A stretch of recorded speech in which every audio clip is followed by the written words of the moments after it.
guys, I'm Shyla from the communications lead at Uplift, and today I'm joined by Charu, who is the CMO of the Unique Network. So really excited to have you on, Charu, so you can tell us a lot more about yourself and the Unique Network. So I'm just going to hand it over to you, and I was hoping that maybe you could start with telling us a bit about you and your background. Thank you so much for organizing this and having me over on this session. Great to connect with the Uplift community. I am, as you said, I'm the CMO at Unique Network, and Unique Network is the NFT chain for Polkadot. My own background, I've been with Unique since we started out as a team in May 2021. Before that, I've spent 8 years in tech marketing with IBM and another 4 years before strategy consulting. So at IBM, I had the opportunity to lead marketing for IBM blockchain for Asia Pacific. Back in 2016, blockchain was very new, very enterprise, a bit scary for enterprise organizations, but it was very different. We were more focused on private permission kind of use cases that aligned with the requirements for organizations. And it was a great experience. I did that for a couple of years, and then I really wanted to explore the real blockchain, the decentralized world. So I moved out of IBM in the end of 2020 and started to explore options in the crypto community. So that has been my journey to outside of corporate into the Polkadot ecosystem. Fantastic. Thanks for that. Thanks for that little introduction. Summary. So you've gone from the you're one of the classic, gone from the Web 2 space into the Web 3 space, and how are you finding it? It's amazing. It moves so fast, and of course, comparing it to where I was, large organizations have amazing systems and processes in place.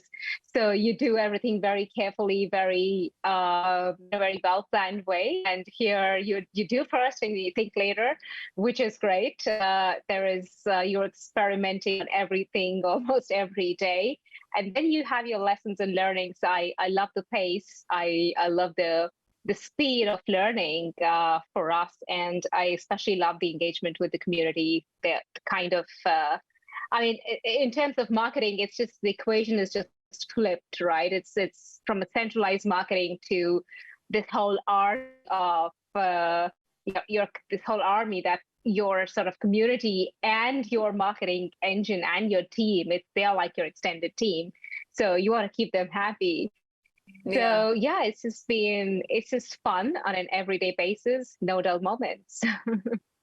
Perfect. Thanks for that. So yeah, I completely agree with that. The fast pace and the community become like an extension of the team. Like without the team, it's difficult to run. Without the community, it's difficult to have any project be successful. So tell us more about Unique Network, how it started, what it is. Just an elevator pitch if possible. Okay, elevator pitch. Let me start with the elevator pitches and then I'll explain. Okay, okay, there's a 2-second elevator pitch, which is NFTs unlimited. Then if you have more time, then Unique Network empowers you with the most sustainable NFTs in the entire industry. And it is complete with unlimited advanced features and capabilities. And it is built to be mass adoption ready. Now, what do I mean with this? What you've seen so far in NFTs is collectibles. You make a file or you create a piece of art, you mint it, you sell it, and then you may resell it. But think about the future use cases or what you'd want to do more with NFTs. You need a whole lot of more capabilities. And we are for those use cases and the next generation industry use cases of NFTs, which is why we have sort of an infrastructure, tech and tools ready to be used by developers and founders who can create their NFT dApps. And they can do so much more with capabilities like nesting of NFTs, composability, advanced rights management, and we can dive deeper into these later. But essentially, if you think of creating new economies and models out of your NFTs, you can use our chain. And the interesting bit is, and that's thanks to Substrate and Polkadot, that we've been able to build these features in native to the chain, which means the developers don't have to write a smart contract to create advanced rights management of NFTs, for example. That capability is on the chain to be used. So we are creating these sort of plug and play tools. And the biggest thing for us is, and again, that's big thanks to Polkadot, that we are one of the most sustainable NFT chains. And just to compare, 1 mint of NFT on Ethereum releases 48 kilograms of carbon dioxide, while that on Unique Network is equivalent to sort of a breath, a single breath, exhale of a single breath, human breath. So that's the comparison. And you definitely want to do this in the most sustainable way without harming the planet. So yeah, that's just a lot more to be unpacked. Well, that's a really good comparison that you made, the analogy with the breath and the amount of carbon dioxide in the air. I had never really thought about it like that. So when you convert it to that, like a weight in carbon dioxide that's going into the atmosphere, that sounds quite scary. So wow, okay, they learned something new. So the bit that I really was excited to talk about is you were in the news recently, all over Cointelegraph and things, with your latest, your really big campaign that you've got going on. What's it called again? Sorry, Punks for. Yeah, okay. Yeah, I'm always super excited to talk about this campaign. It's called Punks for the People. And the idea is that we use our capabilities to democratize premium digital assets. If you think about the whole, the CryptoPunk, or if you start from the promise of Web3, right? It is essentially about breaking down the access barriers, decentralizing power, and so on. And then the CryptoPunks came in, they became very popular, and then suddenly they've become these blue chip assets that are very unapproachable. So what really happened to the promise of democratization of assets and, the making an equitable and accessible Web3? So our capabilities around fractionalization and refungibility of assets is something we are using to secure a CryptoPunk. We will be porting it to the Polkadot ecosystem, and then fractionalizing it into tens of thousands of pieces to give it to the community for free. The reason why we are doing this is that there are millions who associate themselves with the punk movement, yet only 10,000 punks exist. So here's an opportunity for everyone to join us in sort of a shared ownership model of CryptoPunk number 3042. So that's the asset that's available to every user here as well to sign up for and own a piece of it. And I'll just drop the link on the chat. Let me just do this here real quick. So, all right. And so what you can do is you can actually just go into the website, and I can share my screen as well to show you how easy it is to participate. So it's very simple, unique.network/punk. And okay, one thing about the Polkadot ecosystem we often hear is people shy away sometimes from using the Polkadot.js wallet because they feel that they need to learn a bit more. So we've opened this campaign up for all MetaMask users as well. So all you need to do is go on this page, connect with MetaMask. Once your wallet address is connected, you just copy paste that address into a Telegram bot, right? And that is all you need to do to sign up for it. And at the moment, we are sending out communication that the next steps are coming soon. So you just need to submit your address to the Telegram bot to secure your slot in this campaign. And once we announce the instructions, you will be able to go into your wallet, unlock the fraction of CryptoPunk. And then there will also be a fraction of another NFT, which is called a SubstraPunk, which you will also receive. So SubstraPunks were the first NFTs on the Polkadot ecosystem.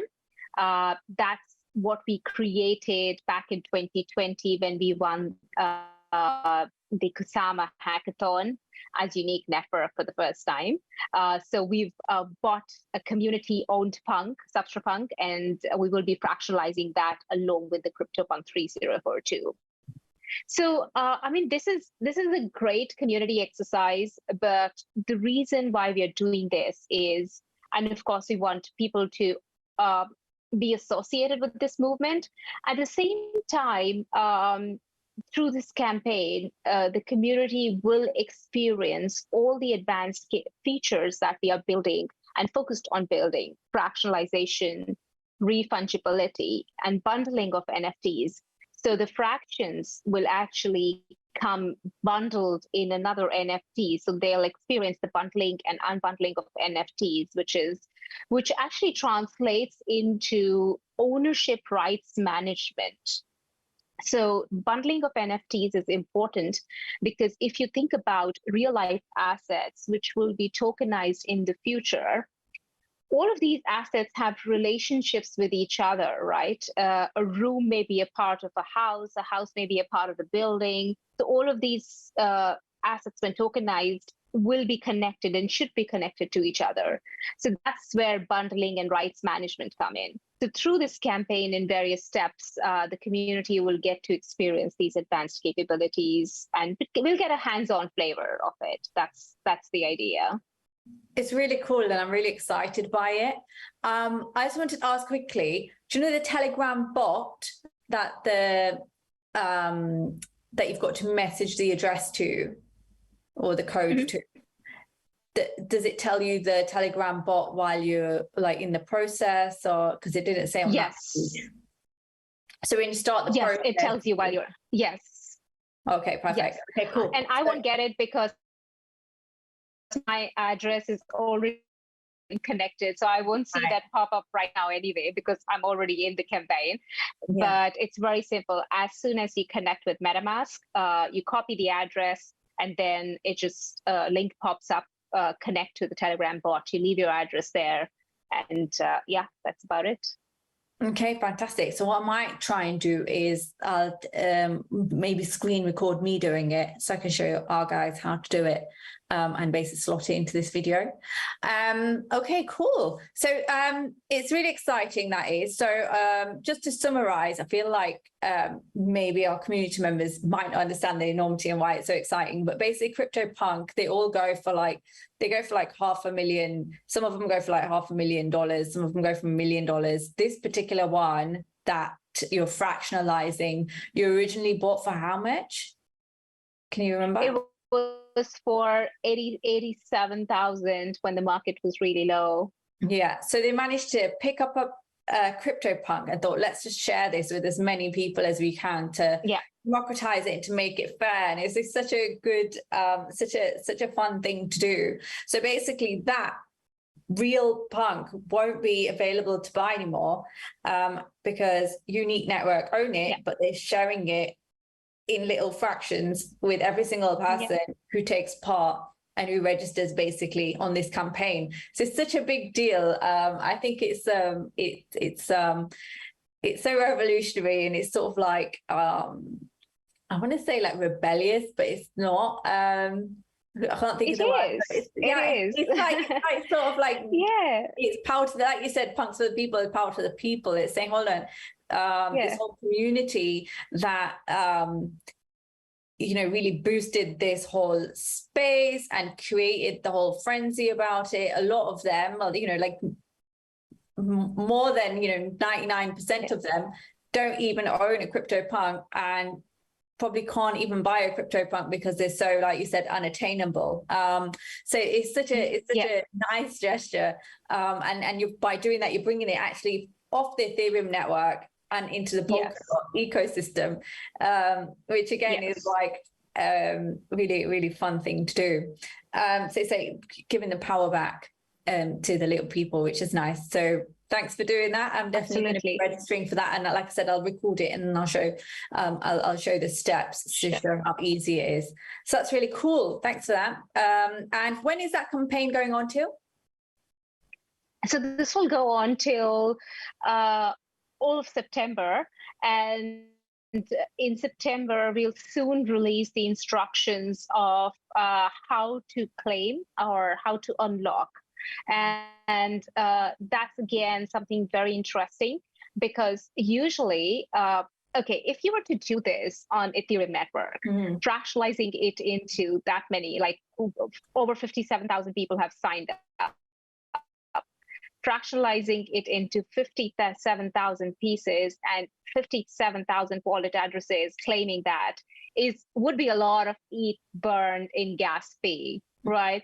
So what we are going to be doing is, first of all, it will be very efficient on within the Polkadot ecosystem. The transaction fee will be very little, and that transaction fee too will be sponsored by us for the end users technically. So we have built out a sponsorship palette, and sponsorship palette is another advanced capability of our chain, where the developers can actually sponsor the transaction for the end users. So end users do not have to own the project token, or they don't have to have a crypto wallet. They don't have to go through a crypto wallet experience.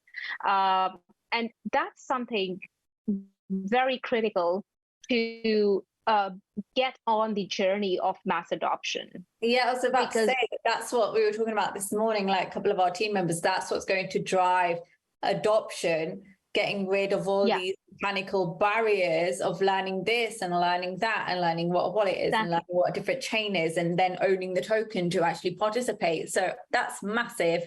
I feel like there's something similar on Ethereum, but it doesn't sound like it's as good as that. But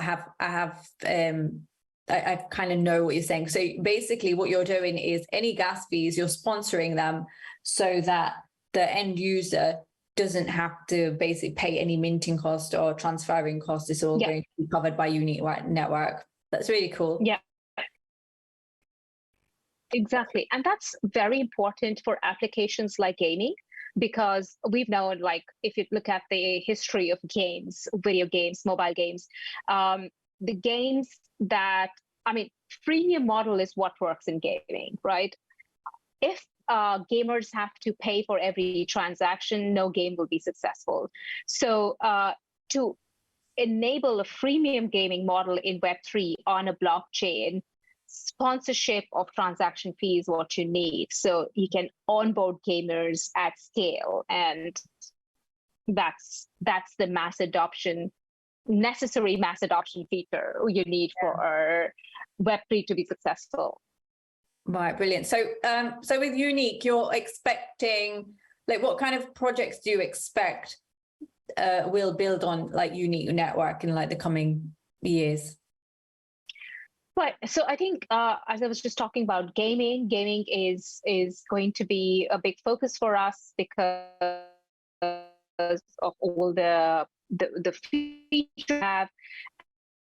then the second thing is, I mean, there is, of course, art. And one of the things that has been that we've been focused on is a digital art for climate.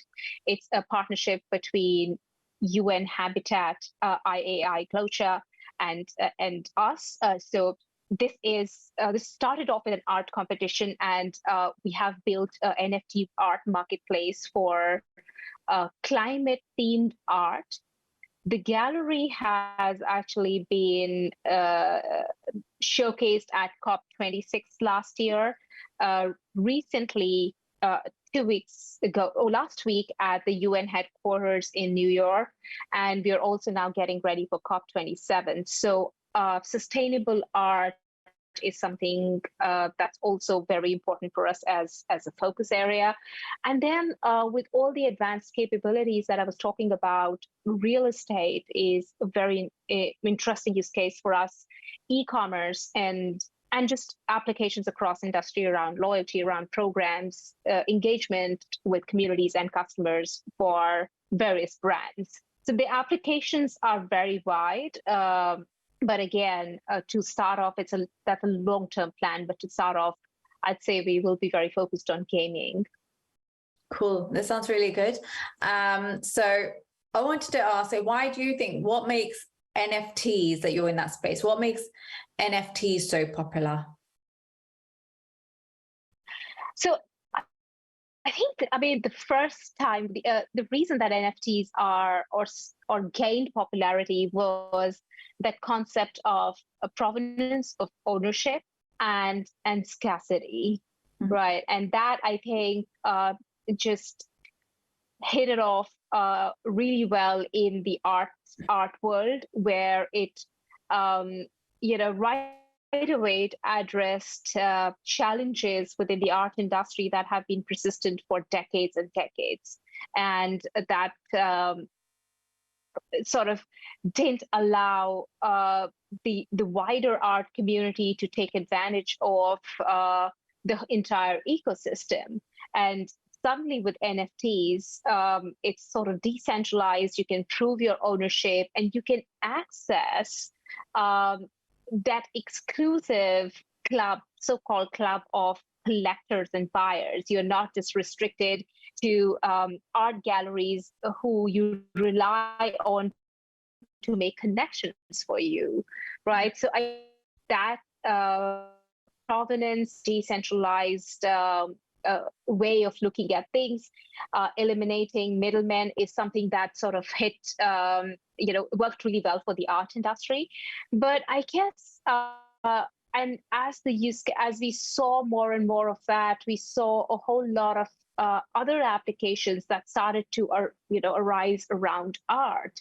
And there were elements like, even in gaming, when the developers realized that they could build advanced economies and create more and more roles outside of gamers for the community to engage in. As an example, when Axie Infinity started, they had very few roles, like the gamers who sort of played the game could take advantage of the NFTs and the returns, right? But because of NFTs, it allowed Axie Infinity to create more jobs within the game, like NFT managers or their sort of the managers of NFTs who could actually rent the NFTs out to gamers and then get returns from them. And then there were various layers created to drive the utility of those in-game NFTs. So I think we've seen a very an increased focus on utility, which is a very good sign for the industry to progress beyond collectibles. And I guess as we keep moving, we will see more and more reasons that will attribute towards the growth and popularity of NFTs beyond collectibles, beyond art, beyond gaming, really into the mainstream usage. Cool. Yeah, I agree. That's really good. Well put. So, yeah, and you also talked about how NFT and sort of gaming went hand in hand with examples like Axie Infinity. So, yeah, completely agree with that. So, can you talk about? Let's talk about what Unique Network has got planned. So, what exciting things are coming up in your roadmap, or like within the next few months? So, we are right now very much focused on the energy around Singapore Token 2049. We are organizing a side event evening for the Polkadot community on the 26th September, and depending on when we go live, anyone who's in Singapore, feel free to join the event. And Polkadot is present in a big way at the main event as well. So we are preparing for that. Other than that, as I mentioned, that Unique Network is preparing to also head over to COP27 with our project Digital Art for Climate. And if you are tuning in online, or if you're in Egypt by any chance, that'll be quite a big focus for us. And then in terms of our roadmap and products, we are very soon launching our SDKs. There is a lot of updates on our partnerships. I think the next few weeks there will be multiple partnership announcements. So stay tuned. Some really interesting use cases coming out of advanced NFTs. So those are some of the things I'm most excited about. That sounds really cool. So yeah, there's obviously you're going to have a presence, like you mentioned, at Singapore Token 2049, and I know some of our community members are from Singapore, and they will also be attending. So that'll be really cool. So they can meet you there. Will you have your own booth, or are you going to be in the Polkadot booth? Oh, we'll be in the Polkadot booth. Thanks to Polkadot. We'll be standing tall next to them. Cool. And then there's going to be other parachains there too. And you've also got this parachain pre-party that's happening, which I think is sold out right now, right? You can't register. Oh yeah, it's been sold out. It's been sold out. Well, congratulations on that. Thank you. So that's sold out, I think, within like 48 hours or something. So well done for that. So tell us a bit more about, we talked about Unique Network, and you touched on how Substrate allows you to like build in these palettes and features on chain, on your own chain. So tell us a bit more about why Polkadot. Why did Unique Network choose to build on Polkadot when there's so many other blockchains out there? Yeah. So our CTO, Greg Zaitsev, and CEO, Alexander Mitrovic, they've been sort of focused on NFTs since 2019, and they were trying out a few things on Ethereum, and then they looked at some of the other chains.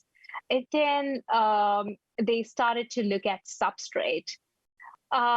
When they focused on Substrate, they realized that the abstractness of the Substrate model and the whole framework allowed them to really build capabilities in a way that they couldn't do on Ethereum or on any other chain. So the framework was so abstract and yet so flexible that they could create these palettes or modules. They didn't think of it as palettes before. They created these modules that could be built into the chain. And that's when they realized, and one of the things they tried first was the sponsorship kind of sponsorship palette or sponsorship feature.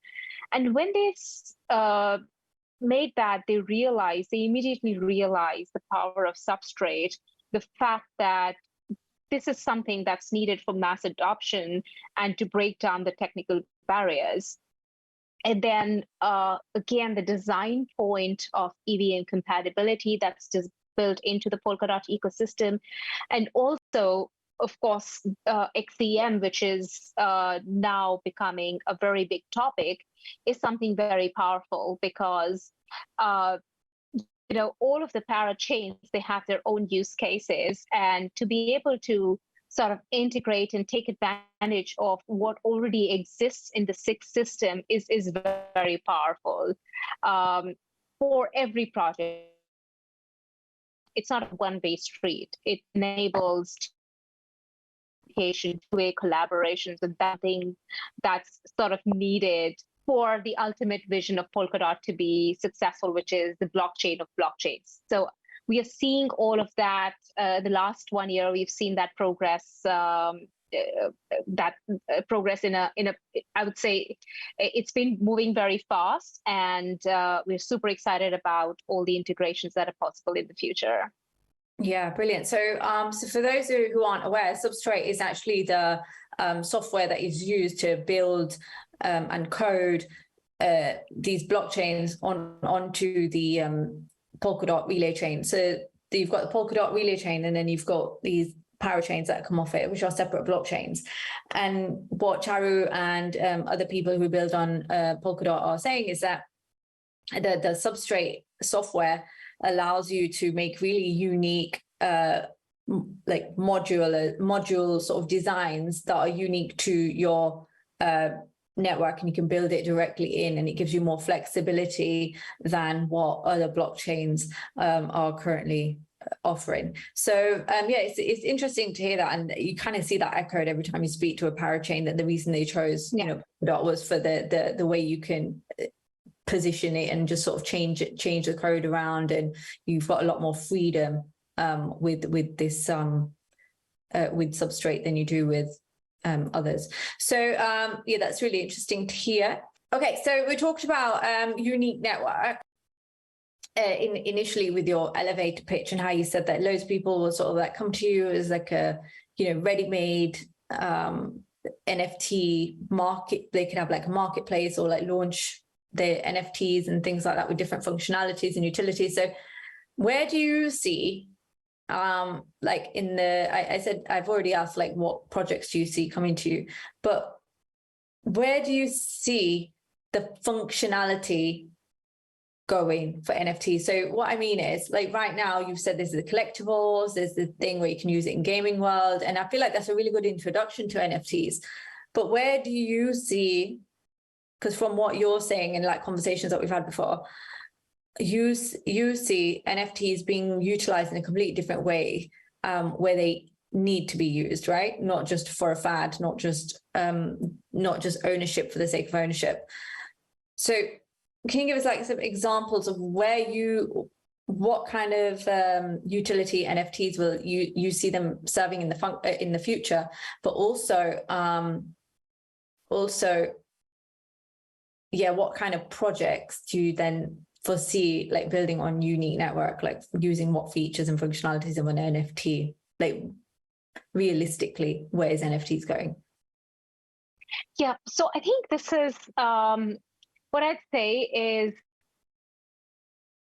nobody has a complete answer to that, to be honest, right? And we will continuously see an evolution of how NFTs are used. And I think there will be one of the things that will definitely happen at a point where we are reaching the mass adoption, or where we are not reaching, but where we are set up for mass adoption, is that all of this NFTs and blockchains, all of this is hidden under the hood, right? People don't need to see that, oh, I have an NFT, or oh, I'm using a blockchain, or I'm using Polkadot.